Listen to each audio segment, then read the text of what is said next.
You carry something now that was not there before the healing began. A quality that shifts the air when you enter a room. Not everyone possesses this. Most will live their entire lives without encountering it in themselves. But those who do discover it face a peculiar problem. The very people who once sought your empathy now find reasons to keep distance.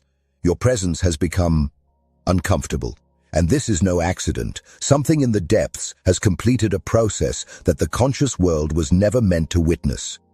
What you have become is precisely what the collective psyche fears most. The phenomenon I am describing does not appear in popular discussions of healing. The cultural narrative insists that healed individuals radiate warmth, accessibility, unconditional acceptance. But this is a fantasy born of incomplete understanding. Through decades of analytical work, a different pattern emerged. The empath who truly heals does not become softer. They become terrifying, not through aggression or cruelty, but through a fundamental transformation that violates the unspoken contract between the wounded and the world.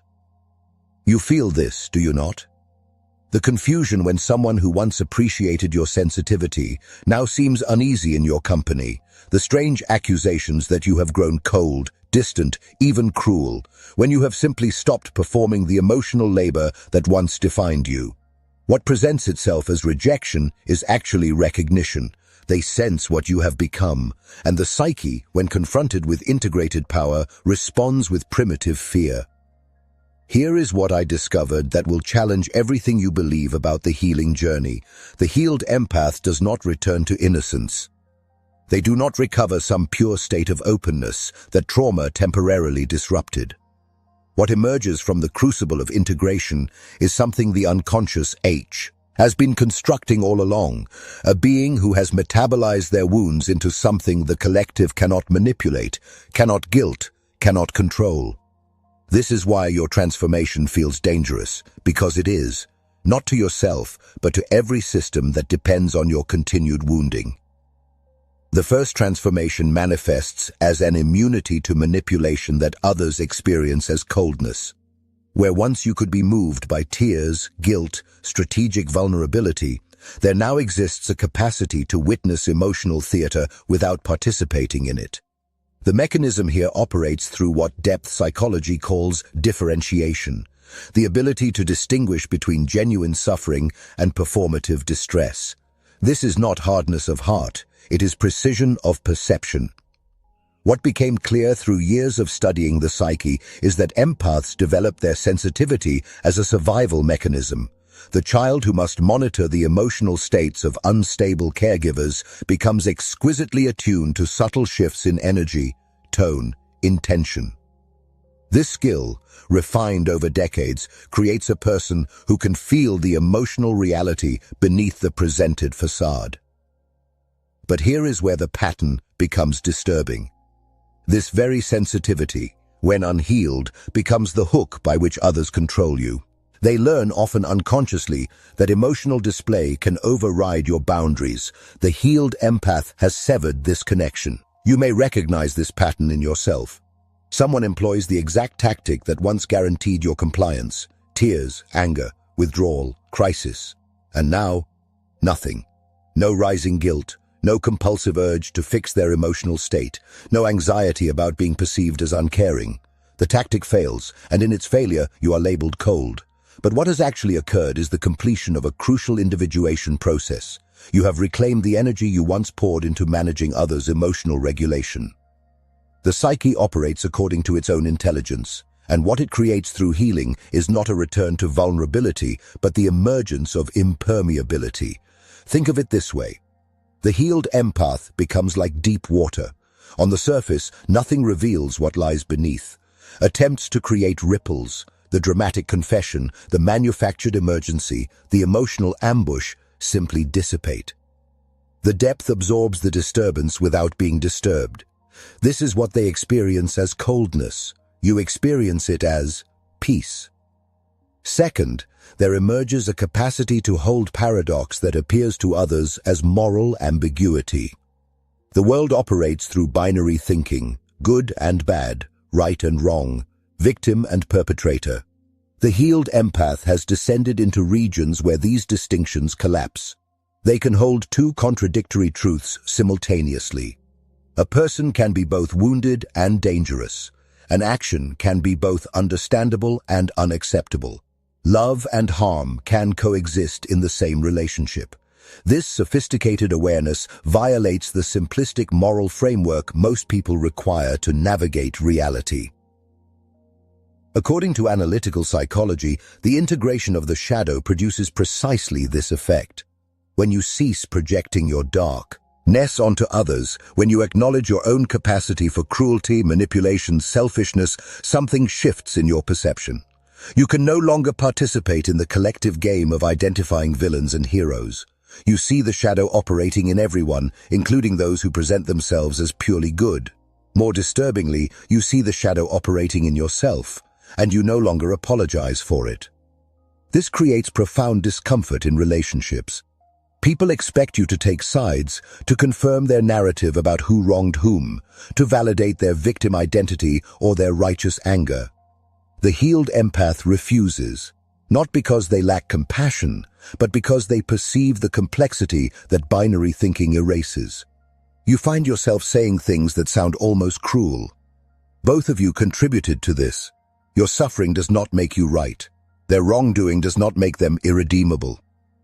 These truths, spoken plainly, sound like betrayal to those who need you to confirm their simplified version of reality. But here is where it becomes even more unsettling. This capacity to hold paradox extends to yourself. You can acknowledge your gifts without false modesty and your limitations without shame. You can recognize that your empathy, which you once believed was purely noble, also served your ego's need to be needed. You can admit that some of your helping was actually control. Some of your compassion was actually fear of conflict. The healed empath does not perform moral purity. They embody honest complexity, and this, the world finds intolerable. The third stage reveals itself through detachment from collective suffering that feels almost inhuman. There exists in the collective psyche a constant broadcast of pain, tragedies, injustices, crises, an endless stream demanding your emotional response. The unhealed empath drowns in this. Every news story becomes a personal wound. Every stranger's suffering requires their empathy. The healed empath has developed what appears to be callousness, but is actually discernment. They have learned to distinguish between suffering they can meaningfully address and suffering that demands only their energy. Through years of studying how the unconscious manages psychic energy, this truth became undeniable. Empathy without boundaries does not heal the world. It merely depletes the empath. The psyche, in its wisdom, eventually installs a protective mechanism. You begin to feel nothing. Or more accurately, you feel without being consumed. You can witness suffering without absorbing it. You can acknowledge pain without making it yours. This is not numbness. This is sovereignty. I recall a woman who came to me in distress over this very transformation. She described how she once wept at every news report of disaster, donated to every cause, involved herself in every friend's crisis. Then something shifted. She found herself reading about a tragedy and simply moving on. No tears, no compulsive action, no performative grief on social media. She was horrified by herself. Had she become a monster? What I helped her understand was that her psyche had completed a necessary correction. Her empathy was no longer leaking indiscriminately into the void. It was being reserved for relationships and causes where it could create actual change. The collective does not forgive this. There is an unspoken demand that sensitive people must perpetually demonstrate their sensitivity through visible distress. The healed empath refuses this performance. They grieve privately, act strategically, give selectively. To others, this looks like the death of empathy. To the individuated psyche, this is empathy matured into wisdom. You need not justify this to anyone. The psyche has made its choice. It has chosen your survival over your performance of suffering. What surfaces forth is a piercing clarity about power dynamics that makes relationships uncomfortable. The healed empath sees things, not through paranoia, but through pattern recognition honed by years of reading subtext. They notice who speaks and who goes silent, who receives credit and who does invisible labor, who sets boundaries and who violates them, who holds power and who pretends they do not. This perception, once developed, cannot be turned off, and it makes you dangerous. What the analytical process reveals is that empaths often develop in environments where acknowledging power dynamics was forbidden. The family that insists everything is fine while neglecting or harming you. The religious community that preaches love while enforcing hierarchy. The workplace that claims collaboration while exploiting workers. Survival required you to not see the truth, to accept the presented narrative, to blame yourself rather than recognize systemic dysfunction. Healing removes this blindfold. Now you see, and worse, you speak, not with aggression, but with calm observation. You mention the dynamic no one else will name. You ask the question that reveals the contradiction. You refuse to pretend the emperor is clothed. This makes you unbearable in systems that depend on collective denial. Families exile you, organizations marginalize you, friend groups find you too intense. Because you have violated the fundamental rule, you have noticed the truth and refused to be silent about it. The psyche, when it integrates shadow material, gains access to what was previously unconscious. Power was always operating in these systems. You were simply forbidden from seeing it. Now you see it everywhere. The subtle dominance masked as concern. The control disguised as helping. The manipulation presented as love. And you can no longer participate in the charade. This is not cynicism. This is clarity. And clarity in a world that runs on illusion is revolutionary. The fifth characteristic appears as an ability to witness darkness without absorbing it. The healed empath can sit with someone in their worst moments without trying to fix them, without taking on their pain, without being contaminated by their chaos. This sounds like a skill most would admire, but in practice it feels to others like abandonment, because what they wanted was not true presence. They wanted rescue. They wanted you to become as disturbed as they are.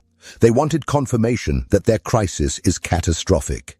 The healed empath offers something more valuable and far less comfortable. They offer witness without merger. Depth psychology demonstrates that the unhealed helper cannot tolerate another's suffering because it activates their own unresolved wounds. When someone shares pain, the unhealed empath unconsciously attempts to stop the pain, not for the sufferer's sake, but to relieve their own vicarious distress. This manifests as advice-giving, problem-solving, false reassurance, anything to make the discomfort stop. The healed empath has processed their own darkness. They can sit in the presence of another's night without needing to turn on the lights. This capacity comes not from strength, but from familiarity. You have been to the underworld. You have faced your own capacity for despair, rage, destruction. You have metabolized your shadow. So when another person reveals theirs, you do not recoil. You do not rush to cover it with false hope. You simply sit with them. This is the most profound gift one human can offer another. But it is often rejected because it does not provide what the ego wants. The ego wants salvation. The self wants companionship in the dark. Beyond this develops a creative force that destroys as readily as it builds. The healed empath has access to the full spectrum of psychic energy.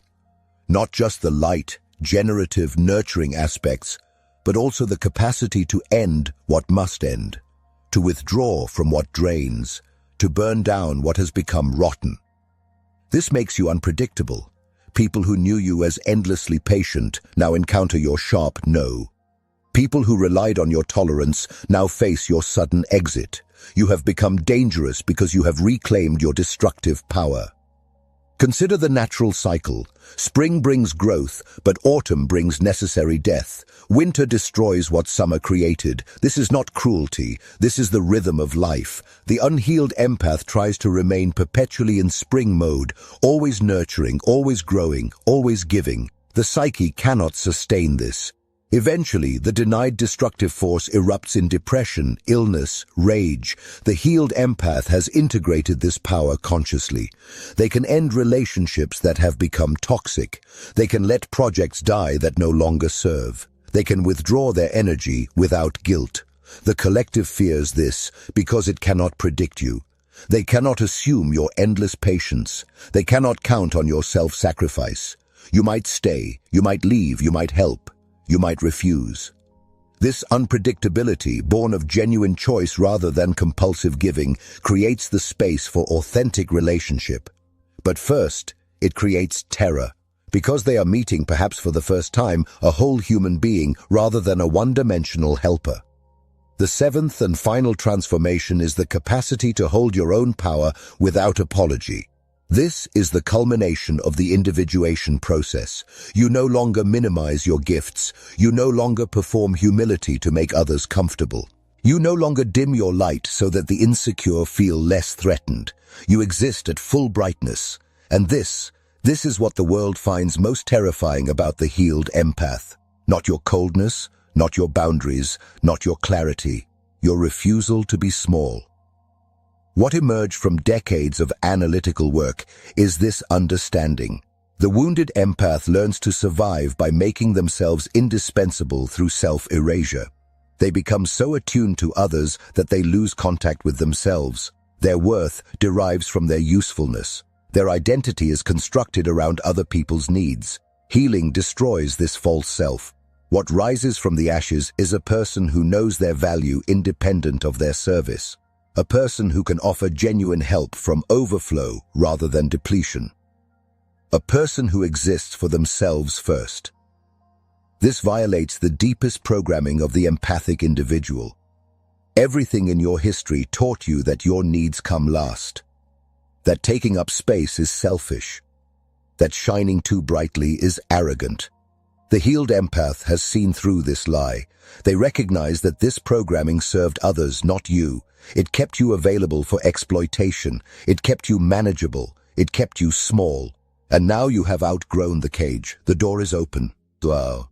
And you are walking through it despite the voices insisting you return. You feel it now, do you not? The way your mere presence challenges people, not because you are aggressive, but because you are unapologetic. You no longer explain yourself. You no longer justify your boundaries. You no longer perform gratitude for being treated with basic respect. You have claimed your right to exist as you are. And the world, accustomed to your self-diminishment, experiences this as aggression. Let them. Their discomfort is not your responsibility. Your wholeness is not their emergency. The terror others feel when confronted with the healed empath is not about you. It is about what you represent. You are living proof that the conditioning can be broken, that the role can be refused, that the sensitive person does not have to remain the perpetual emotional support for those who refuse to do their own inner work. You are a mirror showing them their own unlived power, their own refused wholeness, their own potential for transformation. And this mirror reflection is unbearable to those still identified with their wounds. In mythology, the figure who returns from the underworld is never the same. Persephone emerges as queen of the dead. Inanna rises wearing the authority of both worlds. Orpheus attempts return and is torn apart by those who cannot tolerate what he has become. The journey into darkness and back transforms the traveler into something the surface world cannot categorize. You have made this descent. You have faced what most will spend their lives avoiding. You have integrated what others keep split. The fact that this makes you incomprehensible to those still living in daylight consciousness is inevitable. But here is what the psyche knows that the ego resists. Your evolution serves not just yourself but the collective.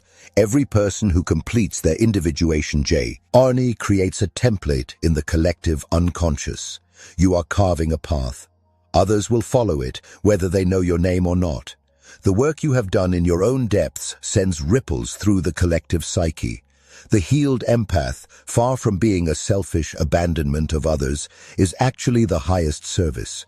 You cannot guide anyone to freedom while you remain imprisoned. What you have become is not monstrous. It is whole. What terrifies is not your cruelty, but your completeness. You contain multitudes, light and shadow, compassion and ruthlessness, softness and steel. You can love and you can let go. You can nurture and you can destroy. You can give and you can refuse. This is not contradiction. This is integration. This is what Jung meant by individuation, the gathering of all that you are into conscious wholeness rather than unconscious fragmentation. The path forward does not require you to become gentler to soothe those who fear your transformation. It requires you to stand in your wholeness with increasing stability. There will be loss. People who loved the wounded version of you will grieve the healed one. Let them. Their grief is part of their own process. Your task is not to make your evolution easier for them to witness. Your task is to continue becoming who the unconscious has been preparing you to be all along. You now carry what the wounded world cannot tolerate: wholeness. This is your burden and your gift. You cannot split yourself again to make others comfortable. You cannot return to the cage of perpetual empathy without boundaries. You cannot unsee what you have learned to see. You cannot unknow what you have come to know. The transformation is complete. What remains is learning to inhabit this new form without apology. The journey that brought you here was not random. Every wound, every betrayal, every moment you gave too much and were left empty, all of it was the raw material for this transformation. The psyche wastes nothing. What broke you open also broke you free. And now you stand in a territory few reach, not because they cannot, but because they will not pay the price. The price is everything you thought you were, everything others told you to be, every role that earned you conditional love. You have paid it. You are here. And though the world may find you terrifying, the unconscious recognizes you. You have done the work it demanded. You have become what it prepared. And in that becoming, you have earned something that no external validation can provide. You have earned yourself. This is the deepest homecoming. Not to a place, but to your own integrated being. This is what the healed empath becomes. Not terrifying, not cold, not cruel. Simply whole. And in a fragmented world, wholeness is the most revolutionary act.